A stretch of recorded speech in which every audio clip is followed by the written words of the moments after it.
Le vélo a toujours fait partie de ma vie. J'ai couru comme amateur pendant plus de 15 ans sur route et sur piste, et je le pratique encore aujourd'hui, mais pour le plaisir.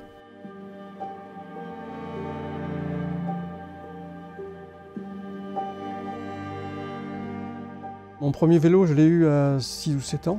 À l'époque, il n'y avait pas de petites roues, donc on apprenait le vélo en tombant. Et dès que le vélo avait quelques soucis ou qu'il était cassé, on se rendait chez le forgeron du village. Dans cet atelier, je me souviens, il y avait plein de pièces et cet homme qui martelait le fer pour lui donner des formes. Et à chaque fois, il prenait le temps de m'expliquer comment réparer. C'est peut-être là qu'est né mon côté manuel.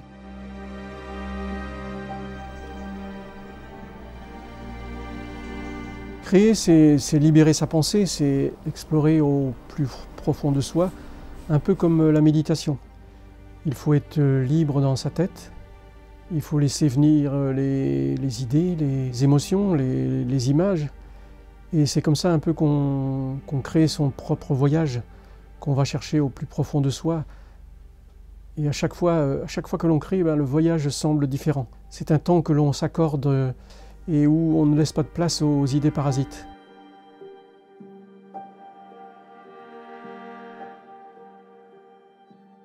Je suis fasciné par les objets qu'on abandonne, les objets qui ont un vécu, qui ont une histoire. Toute la matière que j'utilise provient du recyclage. Toutes les pièces de vélo, je les récupère chez les marchands de cycles qui me mettent leurs pièces usagées de côté. Et maintenant, c'est aussi grâce au bouche à oreille, et bien que les gens, en allant à la déchetterie, me déposent leur vélo.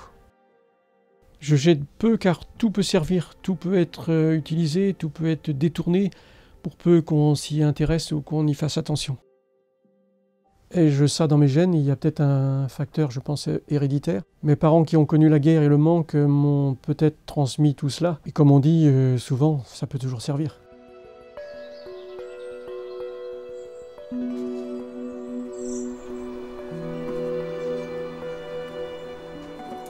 J'ai eu la chance de faire plusieurs métiers ou plusieurs activités. J'ai été ouvrier de maintenance dans l'automobile, crépier, menuisier, gérant de boîte de nuit, infirmier psychiatrique, sophrologue. Dans toutes ces activités, le travail manuel m'a rendu service.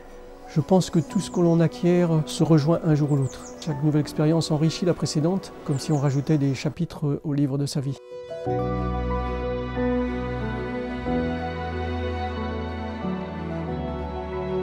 C'est vraiment au moment de la retraite ou libéré de certaines contraintes avec plus de temps que j'ai commencé pour la naissance des petits-enfants à créer des décorations dans le jardin, des automates. Et d'année en année, je créais de nouvelles choses et je prenais toujours autant de plaisir.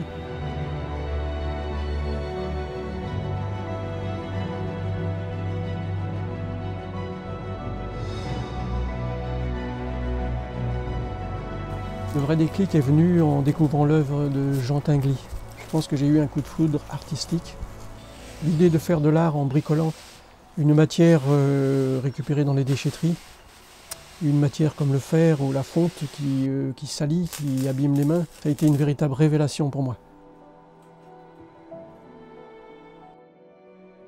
J'ai commencé à bricoler par plaisir. En démontant certaines pièces comme les roues libres, j'ai vu de la dentelle, les patins de frein me faisaient penser à des sabots, le dérailleur, un bec ou une tête d'oiseau. J'assemblais des éléments pour faire des personnages, une danseuse, une bigoudaine, des animaux. Et ensuite, mes sculptures sont devenues un peu plus abstraites, liées souvent à une émotion, à un ressenti ou à l'actualité. C'est devenu un vrai moyen d'expression.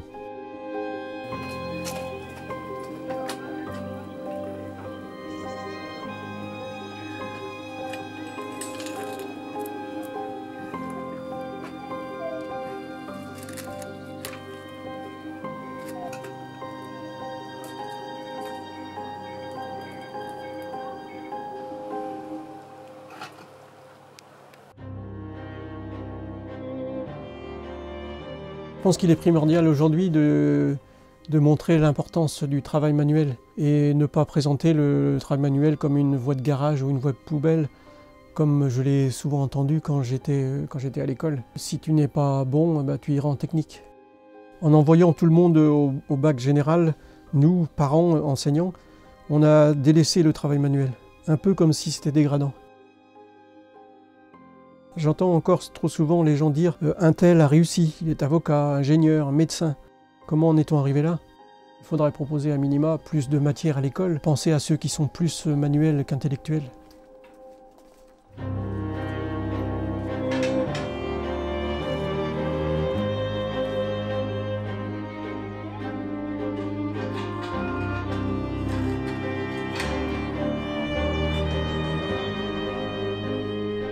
Avec les crises qui nous arrivent périodiquement et face aux changements climatiques qui sont au cœur de nos préoccupations, j'ai l'impression que les choses changent et que le travail manuel est moins déconsidéré.